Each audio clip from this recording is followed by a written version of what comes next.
क्या अब crypto regulations होंगे पब्लिक के हाथ में?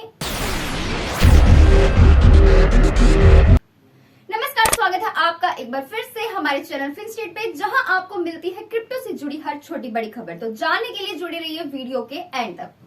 सबसे पहले बात करते हैं टेरा के फाउंडर डू क्वॉन की, जो हो चुके हैं सिंगापुर से फरार, और इस वक्त वो कहां है किसी को इस बारे में कुछ भी नहीं है खबर। तो कौन जो कि अब सिंगापुर में नहीं रहे हैं, वहां से वो निकल चुके हैं, और इतना ही नहीं, ट्वीट करके उन्होंने ये भी कहा है कि वो भाग नहीं रहे हैं। हालांकि जो कोरियन अथॉरिटीज हैं, उन्होंने इंटरपोल को एक रेड नोटिस भी इशू किया, उनके अरेस्ट वारंट को लेकर के रिक्वेस्ट की है कि उनको जहां भी वो मिले वो उन्हें अरेस्ट कर लिया जाए। तो ताइवान ऐसी प्लेस बताई जा रही है जहां पे डू क्वॉन के छुपने के चांसेस हैं। ताइवान के पास गवर्नमेंट भी है, क्लियरली डिफाइंड टेरिटरी भी है, करेंसी भी है, नेशनल लैंग्वेज भी है एंड मिलिट्री भी है। बट क्योंकि एक प्रेशर की वजह से लोगों की रिपब्लिक ऑफ चाइना में इसको एक्सक्लूड कर दिया गया है। मोस्ट ऑफ द वर्ल्ड के इंटरनेशनल ऑर्गेनाइजेशन से इसको अलग रखा गया है, जिसमें इंक्लूडेड है United Nations, World Health Organization, International Civil Aviation Organization and interpole.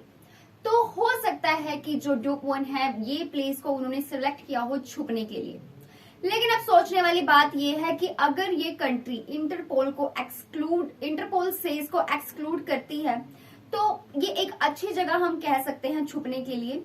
अगर आपके पास इंटरपोल रेड नोटिस हो, आपके नाम के साथ अटैच हो, जैसे कि डू क्वॉन के साथ है, जो कि को फाउंडर है टेराफॉर्म लैब्स के। एंड साउथ कोरियन प्रोसिक्यूटर्स के बाद ये पूछने के बाद कि इंटरनेशनल जो पुलिस ऑर्गेनाइजेशन है, उनको एक टैग जो है कौन को दे दिया गया है, अप्लाई कर दिया गया है, ताकि उसे एक अरेस्ट वारंट के साथ अरेस्ट कर लिया जाए। लेकिन ताइवान के अलावा अगर बात करें, जो दूसरी प्लेस है छुपने की कौन के लिए, वो हो सकता है पलाऊ हो, जो कि मेंबर ऑफ इंटरपोल अभी नहीं है। तो आपको क्या लगता है कहाँ छुपा होगा डू क्वॉन? लोगों के पैसे को ले करके, लोगों के पैसा खा करके कहाँ पे वो छुपा है? गैस लगाइए और कमेंट्स में बताइए। तो बात करते हैं अगली खबर की, जो जुड़ी है वजीर एक्स से। उससे पहले अगर आपको वीडियो अच्छी लग रही हो तो वीडियो को अभी इसी वक्त लाइक जरूर कर देना। तो वजीर एक्स जो है वो बाइनांस के नक्शे कदम पर चल रही है, और उसने यूएसडीसी, यूएसडीपी एंड टीयूएसडी को कर दिया है अनलिस्ट। वजीर एक्स अब सपोर्ट नहीं करेगी स्टेबल क्वाइन यूएसडीसी को, टीयूएसडी को एंड यूएसडीपी को। इंस्टेड ये बाइनांस के बीयूएसडी के जो नक्शे कदम है उनको पुश करते हुए, उनको फॉलो करते हुए ये डिसीजन ले रही है। सितंबर 19 को वजीर एक्स, जो कि इंडिया की लीडिंग क्रिप्टो करेंसी एक्सचेंज है, उसने अनाउंस किया कि वो डीलिस्ट करने वाली है सर्कल के यूएसडीसी को, पैक्सोस के यूएसडीपी को एंड ट्रू यूएसडी के टीयूएसडी को। इन स्टेबल क्वाइंस को वो डिलिस्ट करेगी, और ये चीज इफेक्टिव हो जाएगी सितंबर 26 को बाइनांस के नक्शे कदम पर चलते हुए। तो इस स्टेटमेंट के अकॉर्डिंग यूएसडीसी, यूएसडीपी एंड टीयूएसडी के जो डिपॉजिट्स हैं वो ऑलरेडी सस्पेंड कर दिए गए हैं। इतना ही नहीं, जो यूजर्स हैं उनको अपने फंड्स जो है वो विड्रॉ करवा लेने होंगे अक्टूबर 5 से पहले एंड उसके बाद ये ऑटोमेटिकली कन्वर्ट हो जाएंगे बीयूएसडी में, जस्ट जैसे कि बाइनांस ने किया था। तो टीदर का यूएसडीटी आपको बता दे अभी भी सपोर्ट किया जाएगा। टीदर के यूएसडीटी को कुछ भी ऐसा उनके साथ नहीं होने वाला है। यूएसडीटी को अभी भी सपोर्ट दिया जाएगा टीदर को। यानी कि वजीर एक्स का जो गोल है, इसके लिए क्यों उसने ये स्टेप लिया, अगर इसकी बात करें तो इस चीज से वजीर एक्स जो है वो अपनी लिक्विडिटी को बढ़ाना चाहता है। एंड वजीर एक्स के अकॉर्डिंग जो उसने डीलिस्ट किया है यूएसडीसी को, यूएसडीपी को एंड टीयूएसडी को, वो इसलिए ही किया है ताकि लिक्विडिटी को एनहांस किया जा सके एंड कैपिटल एफिशिएंसी को बढ़ाया जा सके यूजर्स के लिए। और ये क्लेम करते हुए उन्होंने कहा है कि बाइनांस जो है उन्होंने भी सेम यही डिसीजन लिया था, उन्होंने भी सेम स्टेबल क्वाइंस को डीलिस्ट किया था एंड उनके नक्शे कदम पर चलते हुए इसने भी यही डिसीजन लिया है।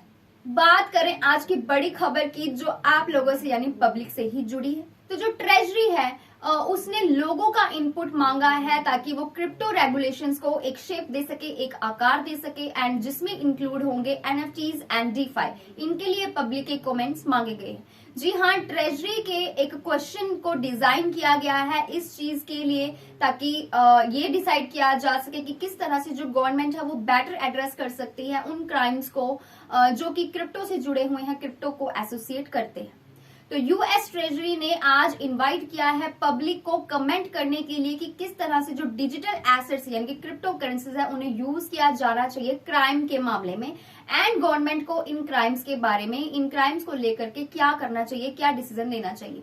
इसमें से 23 क्वेश्चंस जो है उनको लिस्ट किया गया है, जिनमें नंबर ऑफ टॉपिक्स हैं, and in number of topics में इंक्लूड हैं रिस्क पोज्ड बाय एनएफटीज यानी कि वो टोकन जो एक ऑनरशिप को रिप्रेजेंट करते हैं डिजिटल आइटम के ऊपर, एंड गवर्नमेंट क्या करे इन क्राइम्स को प्रिवेंट करने के लिए, इन क्राइम्स से छुटकारा दिलवाने के लिए, जो कि डीफाई से रिलेटेड है। डीफाई यानी कि जो वर्ड का decentralized non custodial trading landing and borrowing platform है। तो जो ग्रोइंग यूज है डिजिटल एसेट्स का फाइनेंशियल एक्टिविटी में जो ज्यादा यूज होने लगा है, उसने एक तरह से रिस्क को भी बढ़ावा दिया है, क्राइम्स को बढ़ावा दिया है, जैसे कि money laundering, terrorist and proliferation financing, fraud and theft schemes and corruption.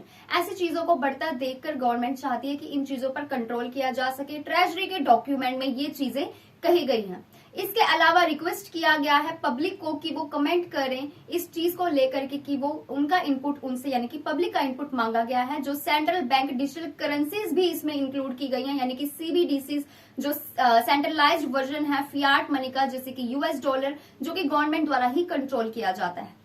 यानी कि सिर्फ एनएफटी ही नहीं बल्कि सीबीडीसी भी इस चपेट में आ चुके हैं। सीबीडीसी फिलहाल यूएस में तो एग्जिस्ट नहीं करते, लेकिन हमारे इंडिया में जरूर करते हैं। लेकिन गवर्नमेंट जो है वो रिसर्च करेगी इन चीजों को, इस टेक्नोलॉजी को लेकर के भी।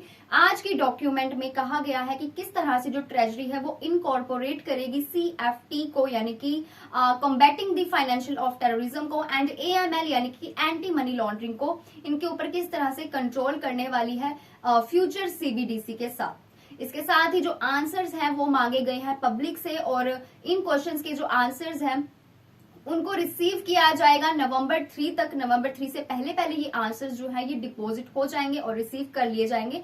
डॉक्यूमेंट में ऐसा कहा गया है, एंड उसके बाद ही कोई डिसीजन लिया जाएगा।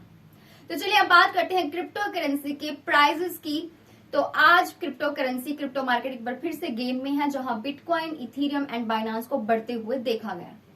बिटकॉइन की अगर बात करें तो बीटीसी जो है वो आज 3% तक, 3% से भी ज्यादा ही इंक्रीज हुई है। इथीरियम यानी कि ईटीएच 4% से ज्यादा इंक्रीमेंट इसमें देखने को मिला। बाइनांस में 3% का इंक्रीमेंट देखने को मिला, एंड ईटीएचडब्ल्यू आज का मोस्ट ट्रेंडिंग क्रिप्टो बन चुका है।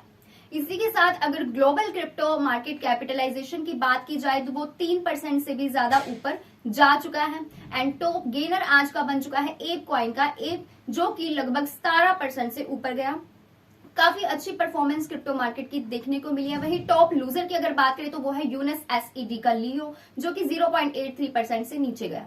वही मोस्ट ट्रेंडिंग क्रिप्टो आज का बना ईटीएचपीओडब्ल्यू का, ईटीएचडब्ल्यू यानी कि Ethereum proof of work. Other alt coins की बात करें तो सोलाना का सोल, जिसका प्राइस 5% से ऊपर गया है। रिपल का एक्सआरपी 9% से भी ज्यादा इसके प्राइस में इंक्रीमेंट देखने को मिला।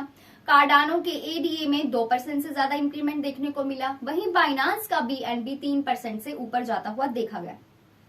मीम कॉइन्स की अगर बात करें तो डोज कॉइन का डोज 2% से ऊपर गया, और शिबा इनु का शिब 1% से भी ज्यादा इसमें इंक्रीमेंट देखने को मिला है।